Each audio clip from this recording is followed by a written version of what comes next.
Hi everyone, how's it going? This is Brian with Standing Strong. Want to do a quick video and say hello to everyone out there.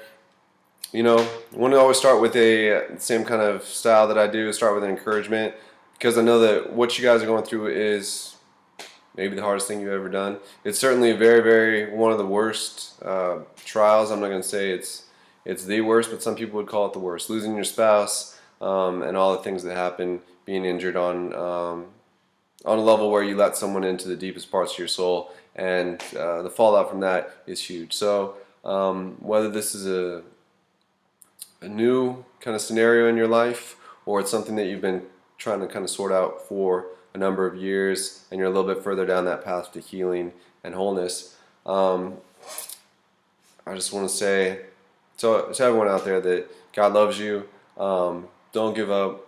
You know, there is a lot of suffering in life, but you can choose the way that you confront the challenges in life. You can do it with honor and dignity. You can do it in a way where you seek immortality, as the scriptures say. So if you don't know that verse, check that one out. It's a good one. But just the other thing is that God loves you. You know, and there's probably a lot of people in your life that are willing to help you, that do love you, that do care about you. But certainly the most important one is going to be the one that's always going to be with you every step of every day, every minute of every day. When you're going to need him and you don't know, when the next, just thought or just, kind of if you just kind of break down crying, I mean, he's going to be there for you, So I'm sorry for the pain you're feeling, but I'm telling you that you can make it. So here's what I wanted to bring up today. Is this idea of trying to help folks sort through this question. After my divorce, and what I'm experiencing on like a emotional, physiological, and mental level, the things that everything seems kind of out of whack, and is what I'm going through normal? Is it kind of par for the course, or should I be worried? That's really the question I'm trying to sort out. And the reason I say that is because there's a lot of parts about divorce that we don't talk about as a culture, and so no one really knows what's the normal experience um, coming out of it, I should say.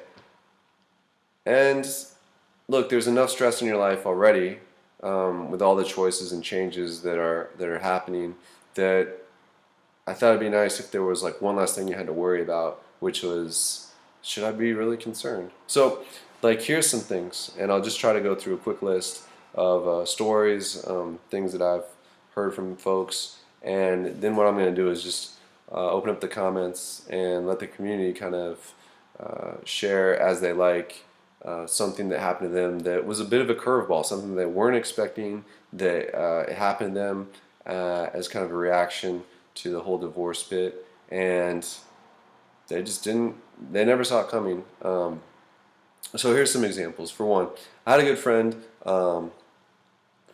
She after her divorce, she really struggled sleeping. She'd go to sleep. She'd try to listen to worship songs, or pastors preaching, or soft music, or no music, or anything, different mattresses and all this stuff. And for a good year, and I would say probably closer to 2 years, she couldn't get more than a few hours of sleep a night. And a lot of that, I think, was she had a lot of anger. She was a victim of adultery, and so she had a lot of anger from that. I think it was really hard for her to kind of turn off her her thoughts, And this is one thing that may surprise you, and a lot of people, this is a common kind of side effect, is that people, they kind of find that they can't turn it off, in a sense. The tape that plays about either the thing that happened, either stuff in the past or worries about the future. And so it's kind of this like perpetual, just kind of grinding in the back of your mind, like it's just weird, but it's also common. Some other things, super low energy, really low productivity at work.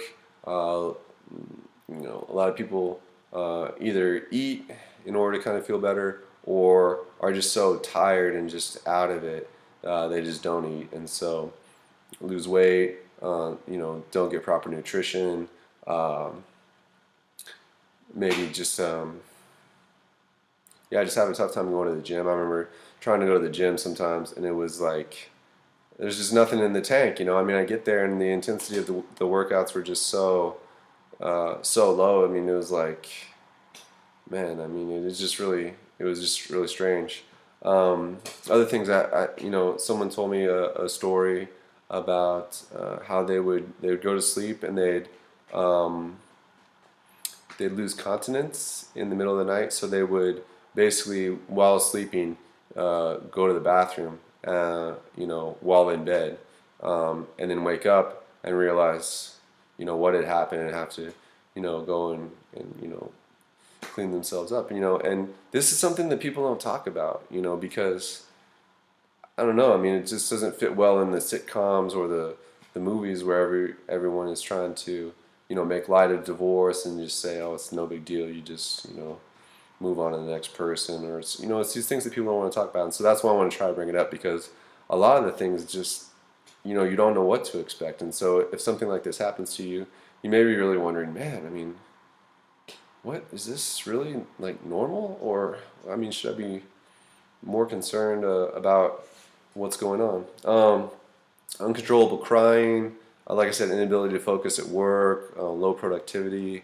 A lot of people depending upon, well, anger is a big one, either anger at yourself or anger at the other person or anger at third parties or anger at just whatever you thought was supposed to happen and it didn't. This is a big one. Depression is a big one too for most, I would say everybody. And of course it makes sense. I mean, you're grieving the loss of a loved one basically, just as if they had died.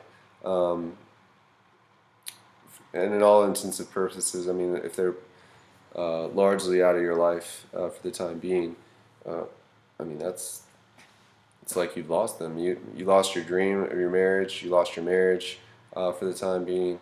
Maybe you lost a lot of assets. All this could be like it's very sad. I mean, it is sad. So two things on that though when it comes to depression. One is that a lot of people have to sort through is antidepressant medication a good short-term solution for me in order to help me kind of move through this phase of grieving. Could be yes, could be no, I don't know, but it's something you should check into.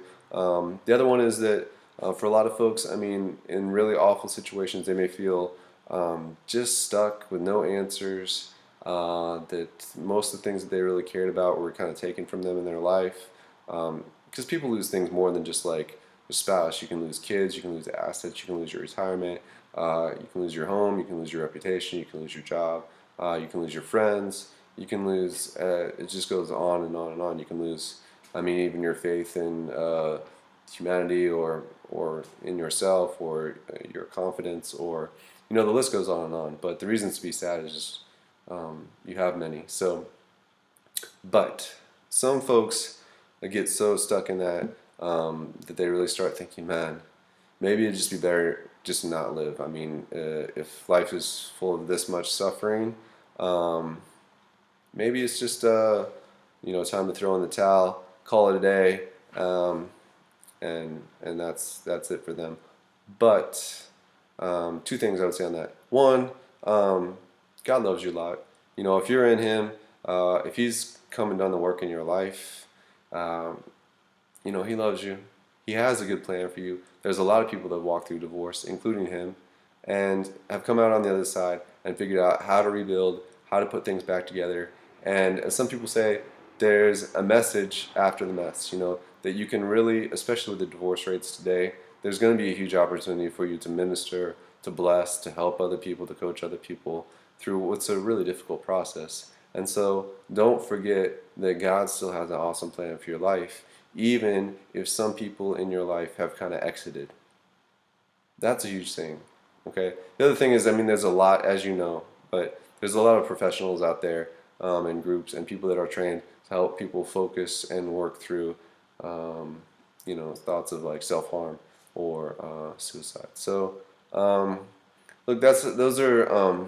There's of course many other ones. I think I'll just kind of leave it there.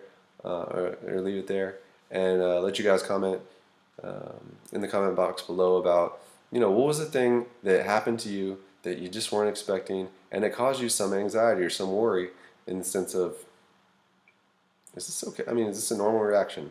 So, okay, thanks everyone. Bye.